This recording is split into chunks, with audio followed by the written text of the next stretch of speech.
বন্ধুরা, জাপানে থাকা মুসলমানদের উপর আসতে চলেছে চরম সংকট, কেননা এখন জাপান করতে চলেছে মুসলমান আর মসজিদ মুক্ত দেশ। নামাজ ও আজানের উপর জারি হয়েছে নিষেধাজ্ঞা, ভেঙে ফেলা হচ্ছে একের পর এক মসজিদ, বোরখা ও দাড়ির উপরে লেগেছে ব্যান্ড। জাপানের এই ঘোষণায় মোল্লা ও মৌলবীদের রাতের ঘুম উড়ে গিয়েছে। বন্ধুরা, এই বিষয়ে কোনো সন্দেহ নেই যে পৃথিবীতে দুটি এমন ধর্ম, খ্রিস্টান এবং ইসলাম, যারা সব সময় অন্য ধর্মের লোকেদের নিজের মতো করে বদলানোর চেষ্টা করেছে, কিন্তু হিন্দু ধর্ম কখনো এরকম করেনি।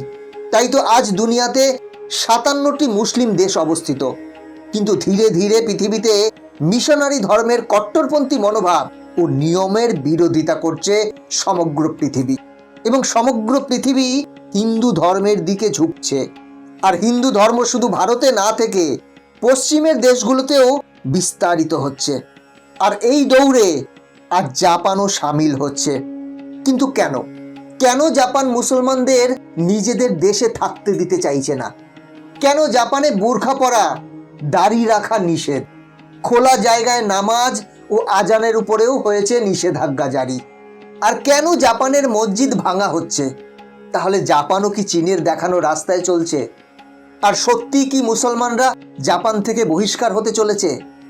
কি এমন কারণ যে জাপানের লোকেরা ইসলাম থেকে মুখ ফিরিয়ে নিচ্ছে? বন্ধুরা, সব প্রশ্নের উত্তর আজ এই ভিডিওতে পাবেন, তাই আশা করব ভিডিওটা সম্পূর্ণ দেখবেন। তাহলে চলুন শুরু করা যাক। বন্ধুরা, আপনারা এটা শুনে অবাক হবেন যে 1999 সাল পর্যন্ত জাপানে মোট 10 থেকে 12টি মসজিদ ছিল, কিন্তু 2023 সালের হিসেব অনুযায়ী এই মসজিদের সংখ্যা 110-এ পৌঁছে গেছে। যেখানে মুসলিম জনসংখ্যা 20,000 ছিল, সেটাই আজ 2 লক্ষে পৌঁছে গেছে। কিন্তু এখন জাপান মুসলিম জনসংখ্যা কমানোর চেষ্টা করছে। বলা হচ্ছে জাপানে বসবাসকারী সমস্ত মুসলিম ইন্দোনেশিয়া, ভারতীয় আর বাংলাদেশি মুসলিম। কিন্তু জাপান এই সব মুসলমানদের উপর এখন কড়া নজর রাখছে। এখানে তৈরি করা মসজিদের বাইরে সিসিটিভি ক্যামেরা লাগানো হয়েছে, যাতে কোনোভাবে আতঙ্কবাদী ঘটনা না ঘটে।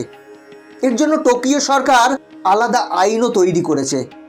ইসলাম ও ইসলামের সাথে যুক্ত লোকেদের উপর সরকার পুরোপুরি নজর রাখতে পারবে বলে। আর কোনোভাবে যদি জঙ্গি কার্যকলাপ ঘটে, তাহলে তাড়াতাড়ি অ্যাকশন নেবে। এখন প্রশ্ন হলো, মুসলমানদের প্রতি জাপান এত কঠোর কেন? বন্ধুরা, এই বিষয়ে কোনো সন্দেহ নেই যে ইসলাম সব সময় ভয় দেখিয়ে গায়ের জোরে সবকিছু করার চেষ্টা করে। আর এটাই কারণ পৃথিবীতে মুসলমানদের সংখ্যা এতটা বেড়েছে। আর জাপানে মুসলিম জনসংখ্যা বাড়ার কারণ জোর করে ধর্মান্তর করা হচ্ছে বলেই জাপানিরা মনে করছে। এবং তারা এটাও মনে করছে যে মুসলিম যুবকরা জাপানের মেয়েদের ভুল বুঝিয়ে বিবাহ করে এবং বাচ্চার জন্ম দিত আর নিজেদের ধর্মকে বাড়াতো। কিন্তু এখন জাপানিরা এটাকে বন্ধ করার জন্য কঠোর ব্যবস্থা নিচ্ছে। কারণ জাপান সরকারের আশঙ্কা, মুসলিমদের এই বাড়তি জনসংখ্যা জাপানকে আতঙ্কবাদীদের আড্ডা না বানায়। জানা গেছে কিছুদিন আগে একটি কারখানাকে ভেঙে তাকে মসজিদের আকার দেওয়া হয়েছে, আর তারপর সেই কারখানাকে মসজিদ হিসেবে ঘোষণা করা হয়েছে। আর এই মসজিদ তৈরির বয়ান ইন্দোনেশিয়া থেকে এসেছিল।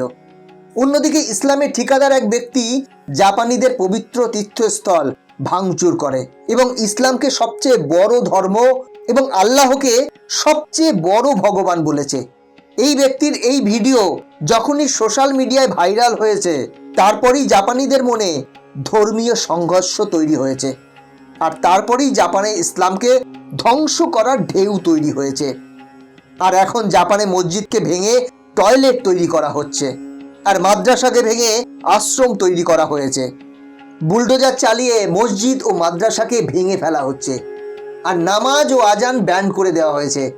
বোরখার উপর জারি হয়েছে নিষেধাজ্ঞা, কেউ বোরখা পরে বাইরে বেরোতে পারবে না, এবং দাড়ি রাখলে জরিমানা দেওয়ার নিয়ম তৈরি করা হয়েছে।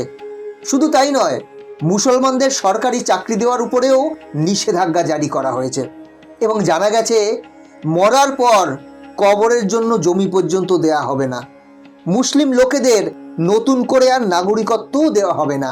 আর চীনের মতো জাপানও ইসলামকে পুরোপুরি শেষ করে দেওয়ার জন্য উঠে পড়ে লেগেছে। আর যে মোল্লা ও মৌলবীরা এর বিরুদ্ধে আওয়াজ তোলে তাদের বিরুদ্ধে জাপানের সমস্ত নাগরিকরা ঐক্যবদ্ধভাবে প্রতিবাদ করছে। আর অপরদিকে জাপানের কিছু লোক আত্মার শান্তির জন্য হিন্দু ধর্ম হিন্দু সংস্কৃতির উপর প্রভাবিত হয়ে নিজের ইচ্ছায় সনাতন ধর্মকে গ্রহণ করছে। আর যেখানে অন্যদিকে ভারতের মতো দেশে যেখানে হিন্দু ধর্মের সবচেয়ে বেশি মানুষ বাস করে সেখানে মিশনারি লোক ধর্মান্তকরণের চেষ্টা করে। আর যেখানে জাপানের মতো দেশে ইসলামের থেকে ভরসা উঠে যাচ্ছে, মানুষ হিন্দু ধর্মের দিকে পা বাড়াতে শুরু করেছে। এখন জাপানে হিন্দু ধর্মের র্যালি বের হচ্ছে, হরে কৃষ্ণ নাম জপ করছে আর সংস্কৃত মন্ত্র বলছে।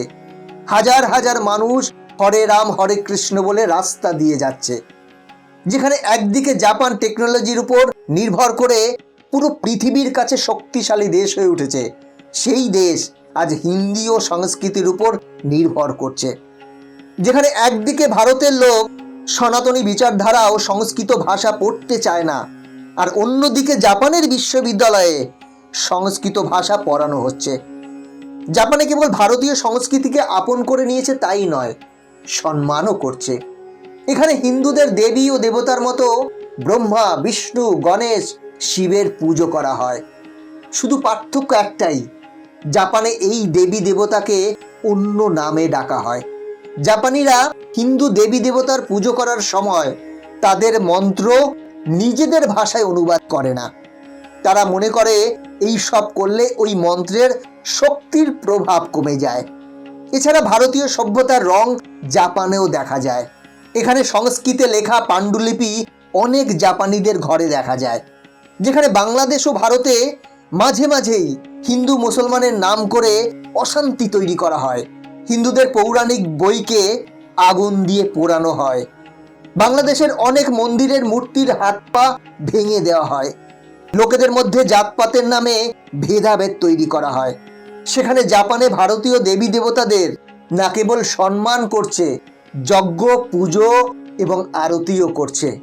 বন্ধুরা, জাপান এমন একটি দেশ যেখানে কোনো ধর্মের রেকর্ড রাখা হয় না।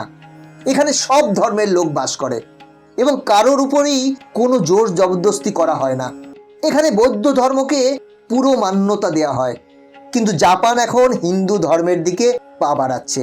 কিছু লোক মনে করে বৌদ্ধ ধর্ম এবং হিন্দু ধর্ম আসলে একই, সনাতন ধর্ম একটাই। তাই তো পুরো দুনিয়া আজ হিন্দু ধর্মের মাহাত্ম্য বুঝতে পারছে।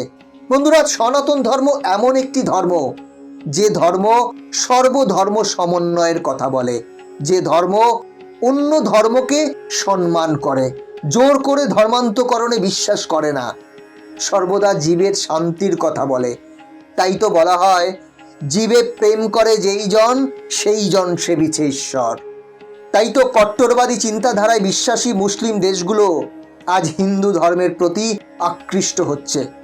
সৌদি আরবের মতো দেশ আজ তারা হিন্দু মন্দির নির্মাণ করছে, দলে দলে লোক হিন্দু ধর্ম গ্রহণ করছে এবং সমগ্র পৃথিবী জুড়ে এক্স মুসলিমদের সংখ্যা বাড়ছে। জাপানও আজ সেই দলে সামিল হয়েছে। লম্বা দাড়ি রাখা, বোরখা পরা, প্রকাশ্য স্থানে নামাজ পড়া বন্ধ করে দিয়েছে। অসংখ্য মসজিদ ভেঙে গুড়িয়ে দিয়েছে। বন্ধুরা, এরপরেও কি মুসলিম ধর্মগুরুদের কট্টরপন্থী মনোভাব বদলাবে না বা বদলানো উচিত নয়? আপনাদের কি মনে হয়, জাপানে মুসলিমদের সাথে যেটা হচ্ছে সেটা কি ঠিক হচ্ছে, নাকি জাপান সরকার ভুল করছে? কমেন্ট করে অবশ্যই জানাবেন। আজকের ভিডিও এখানেই শেষ করছি। পরবর্তী ভিডিও দেখার জন্য চ্যানেলটি সাবস্ক্রাইব করে বেল আইকনটি প্রেস করে রাখবেন। ভালো থাকবেন, সাথে থাকবেন।